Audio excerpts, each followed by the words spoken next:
So Commanders-Eagles this weekend. It is a big game, obviously division game, so it's always more focus on those. But, Washington doesn't really have that signature win yet. Mm-hmm. They've beaten the Cardinals, who are 500, but that's not a signature win.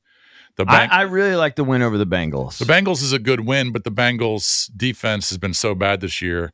They're not going to the playoffs. They're 6-8. Mm-hmm. Now, offensively, they're legit. I mean, Burrow's having an MVP-type season, even though he's not going to win it because they're not going to go to the playoffs. But offensively, they're legit. But I wouldn't consider it a signature win. All those other teams in the NFC, the Eagles, the Lions, the Vikings, the Packers, the Bucks, the Rams, they all have signature wins. Mm-hmm. But Washington doesn't. So this would be huge. And if you beat the Eagles, you're probably a 95% chance to go to the playoffs. So, well, higher than that. Yeah, we'll see. If you beat the Eagles, does it kind of change your outlook for this team? I think are you it does. kind of considered a contender again? Whereas right now, a lot of the media goes, all right, they're good, going to make the playoffs, but wild card, they're going to play on the road against a really good team. Well, they're just going to say haven't beaten a good team. Yeah. Now, if you beat them, I mean, right now, currently, I don't know if all the power rankings. I mean, obviously, everybody has a different one. I would assume, or it's not unanimous. But ESPN's power rankings currently have the Eagles number one. Okay. Number one team in the NFL. So if you knock them off on their 10-game win streak, that opens up all possibilities. That does a lot, yeah. That opens up all possibilities, and you're like, all right, well, they beat the best team in football. Yeah, now, I would agree. And so I think that then it does kind of change your perception of what might be possible. But if they go out there and they lose, like they basically have every other time they've played a winning team, then you're going to kind of stick with, they're a playoff team in all likelihood, but they haven't proven they can beat anybody good. But you can't expect them to win anything. Right. And that's kind of where they are right now. But if they did knock off the Eagles, which is definitely possible, division rival, it would be a huge story. It opens up the possibilities. Yeah, it would be a huge story since Philly has won 10 straight. And like you said, in most power rankings, they're number one. Right. But Commanders fans, do you feel like they're going to beat the Eagles? And if they do, does it kind of change your mindset going forward in the playoffs where, you know what, we can go on the road and beat a team, whether it's Detroit or Minnesota or Philly? 800-636-1067 is the number. But again, like I said, all these other teams in the NFC have those signature wins. Tampa's got a couple of them. I mean, Tampa went to Detroit and won. Mm-hmm. The Rams have a couple of them. The Vikings certainly do. Commanders really don't have that win. That win go, you know what? That was a great win. And the thing is that the Eagles got those losses, though. If you remember, the Eagles started out poorly, right? And Jalen even really started out poorly. He had 7 turnovers in the first 4 games. Mm-hmm. Only Will Levis had more in the first 4. Yeah. And they started out 2-2. And then since then, in the 10-game winning streak, he's only had 3. Yeah, he's turned it around. Turned it around completely. But you remember, they played the Packers. I think they played them in Brazil. Mm-hmm. And that was Saquon going crazy. And then they lost to the Falcons. I don't think he played well in that game. They barely beat the Saints, scored 15 points in that game. And then they lost to the Bucks, and he was bad. So you're right. They were 2-2, and he was getting criticized, turning the ball over. He's not the same Hurts. And then they went on that streak, starting with the Browns, and they won 10 straight. And defensively, they have been unbelievable.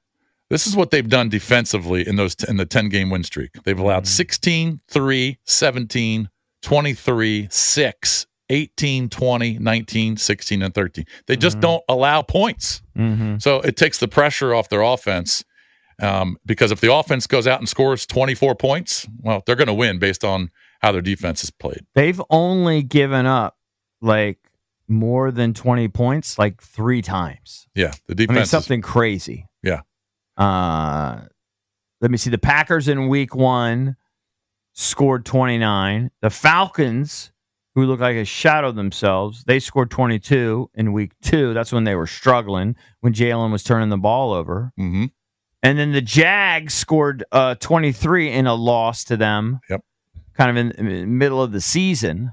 And the only other team to get to even 20 was the Rams. Right. And they killed the Rams. So defense, so that kind of takes the pressure off their offense. They're not like the Lions where they have to just outscore teams. Their defense has been so good. If I remember when we played them, it was only a while ago, wasn't it? It was like 5 weeks ago. Yeah, that was one of those games where he was coming back from. He was still dealing with the ribs. Yes, on some level. Yeah, and I felt like they did a pretty good. They were one of the first teams. I mean, I know teams have been kind of like using a spy, but they really kept him contained. If I remember, Daniels? Yeah. Remember, he really didn't get off. Yeah, running. They got to him a few times. I think they sacked him 3 or 4 times. He did throw that pick. But I'll say this. But that was the Saquon Barkley game, too. Saquon had 200 combined yards, I believe. If they find a way, and I think that they're dogs, and deservedly so, and I would, if you put a gun to my head, I would pick the Eagles. Mm-hmm. But if they found a way to beat the Eagles, then I would say it kind of puts them in contender status. I would kind of in my mind, I would say, okay, maybe they're kind of gelling at the right time. Yeah, but you don't expect it. I don't expect it, but I expect it to be a good game. I'm begging for the Commanders to win. So that I can get on the bandwagon, get excited. Yeah, it's just, and I understand why. It's almost like, I don't want to say the word lucky, but it's almost like this season has been very fortunate. You know what I mean? Well, I mean, the schedule has been favorable. Yeah, and then it's weird. It's gonna be brutal, guys. It's weird seeing a team that's heading towards the playoffs all of a sudden just have no confidence as you're heading towards the playoffs. Well, they might have confidence. I'm just saying as a fan. And that's what I mean, the fans. As a fan, it's almost like they're heading towards the playoffs and you're already writing them off. Like it's like hey, we're just happy to be here. I kind of am. That's why I want the win, so people all of a sudden can start buying what the Commanders are selling. I'm sure there are a bunch of guys out that are. I think it's a small Mars percentage. Probably picking them to win the Super Bowl. Mars probably got him winning everything.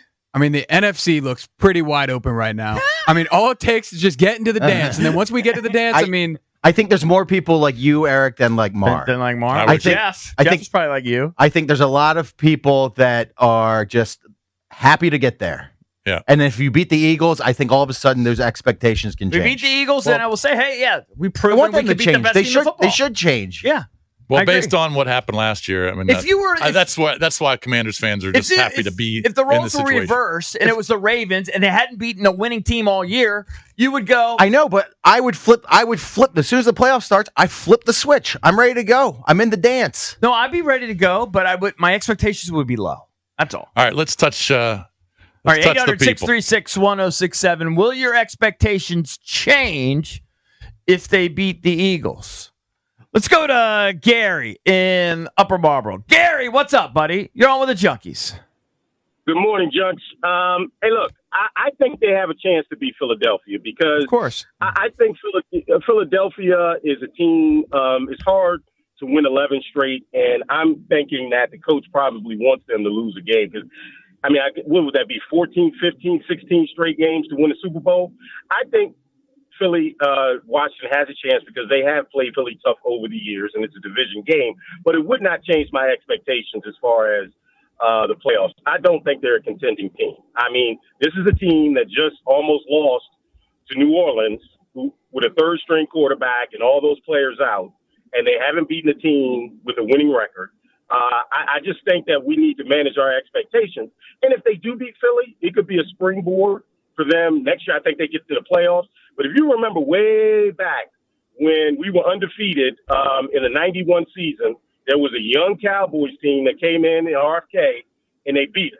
And I've heard Jimmy Johnson say that was the springboard for us going the rest of that season into next year. So I think they can win this game, even if they go in the playoffs and lose like the Cowboys did. They got their doors blown off by Detroit that year. It could be a springboard. So all right, that's where I think it could be Philly, but I think it could be a springboard for next year. You make some good points. I would disagree that Nick Sirianni wants them to lose a game. They want to win all of these games because they want the first round bye and have the number 1 seed. So they're trying to win every one of these games.